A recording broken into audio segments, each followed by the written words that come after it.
Puji nama Tuhan, selamat pagi seluruh keluarga besar GPDI Tiberias Bogor. Pada saat pagi hari ini sebelum kita mendengarkan kebenaran firman Tuhan, terlebih dahulu kita berdoa. Kami bersyukur Tuhan buat setiap kebaikan dan kemurahan Tuhan yang boleh kami rasakan pada saat pagi hari ini. Kalau kami boleh ada sebagaimana kami ada, itu semua berkat Tuhan. Dan sebelum kami memulai hari ini, kami mau Tuhan diisi oleh kebenaran firman-Mu terlebih dahulu, agar menjadi bekal di sepanjang hari ini.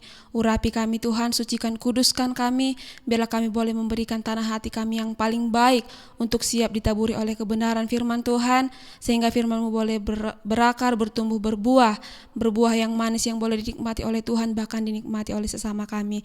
Terima kasih Tuhan Yesus, kami siap mendengarkan kebenaran firman-Mu hanya di dalam nama Tuhan Yesus Kristus. Haleluya, amin.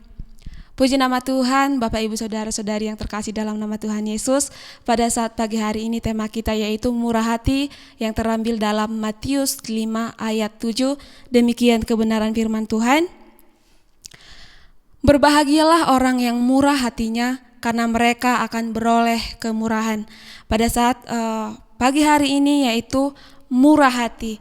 Dalam Kamus Besar Bahasa Indonesia mendefinisikan murah hati sebagai suka, mudah memberi, tidak pelit, penyayang, dan pengasih, suka menolong, baik hati.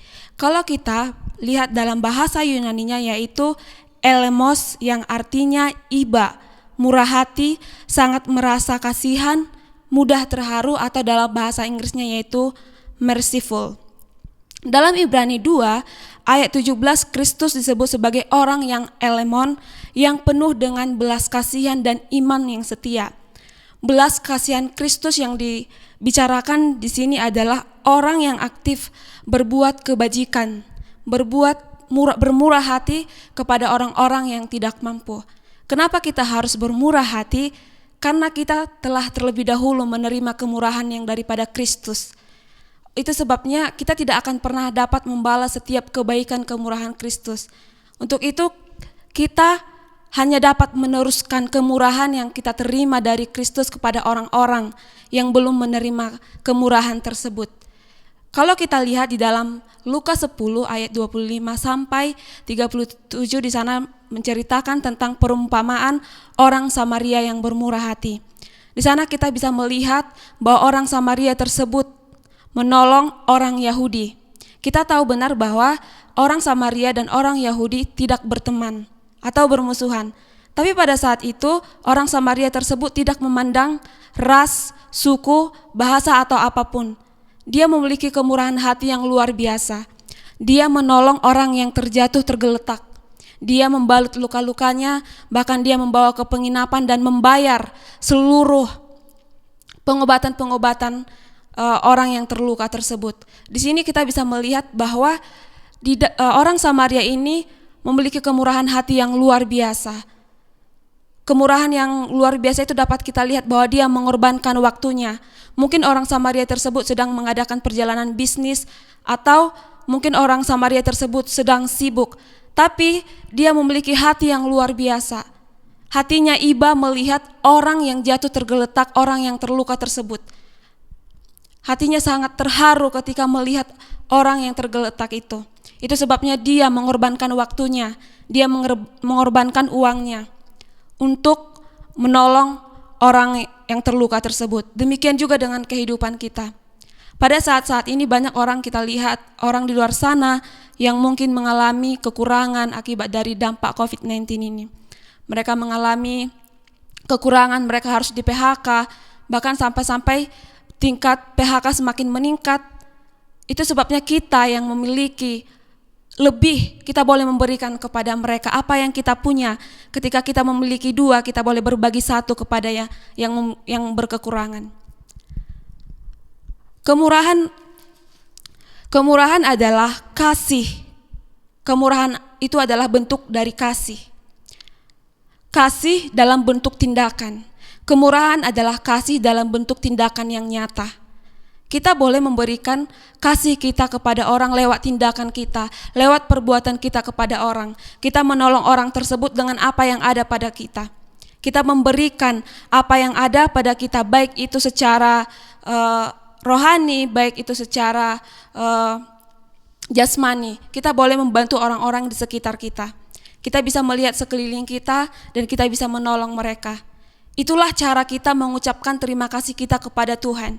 Karena kita tidak dapat membalas kemurahan Tuhan, tetapi kita dapat meneruskan kemurahan yang kita dapat dari Tuhan kepada orang lain. Sehingga mereka juga nantinya dapat meneruskan kemurahan tersebut kepada yang lainnya. Itulah sebabnya Tuhan katakan bahwa berbahagialah orang yang murah hatinya, karena mereka akan beroleh kemurahan. Ketika kita memiliki hati yang bermurah kepada setiap orang yang lemah, orang yang berkekurangan, kita juga akan menerima kemurahan yang daripada Tuhan. Kita telah menerima kemurahan daripada Tuhan, yaitu kita telah ditebus dengan darah yang mahal. Kita orang berdosa ini tidak mampu menyelamatkan diri kita sendiri, tapi karena kasih Tuhan, karena kemurahan Tuhan, karena kebajikan yang dimiliki oleh Tuhan, kita boleh diselamatkan.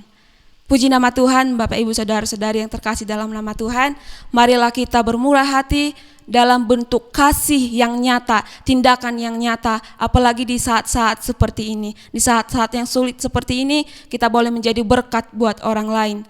Puji nama Tuhan. Demikian kebenaran firman Tuhan. Mari kita berdoa. Terima kasih Tuhan Yesus buat setiap kebenaran firman Tuhan yang boleh kami dengarkan pada saat pagi hari ini. Ajar kami Tuhan untuk selalu terus melakukan yang terbaik kepada Tuhan. Ajar kami Tuhan untuk memiliki hati yang bermurah kepada setiap orang-orang di sekeliling kami. Mereka yang tidak mampu boleh kami tolong Tuhan.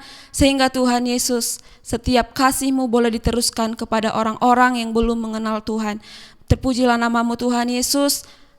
Inilah yang menjadi doa dan kerinduan kami pada saat ini. Hanya di dalam nama Tuhan Yesus Kristus. Haleluya. Amin.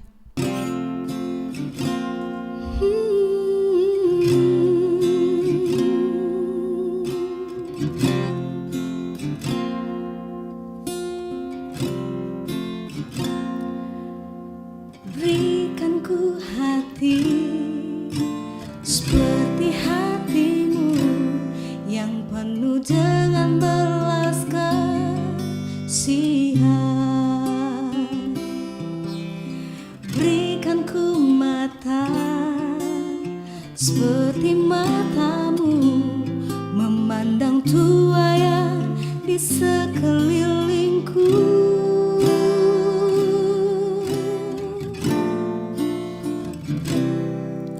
Berikan ku hati seperti hatimu yang penuh dengan belas kasihan.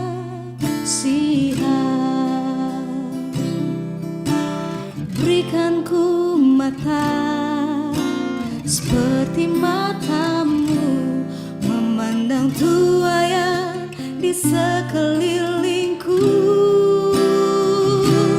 Berikan ku tanganmu untuk melakukan tugasmu. Berikan ku kakimu melangkah dalam rencanamu. Berikan ku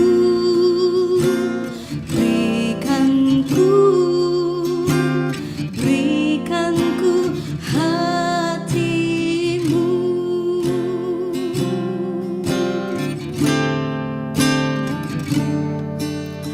Berikan ku hati seperti hatimu yang penuh dengan belas kasihan. Berikan ku mata seperti matamu, memandang tuaya di sekelilingku. Berikan ku tanganmu untuk melakukan tugasmu.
Di hadapan tahta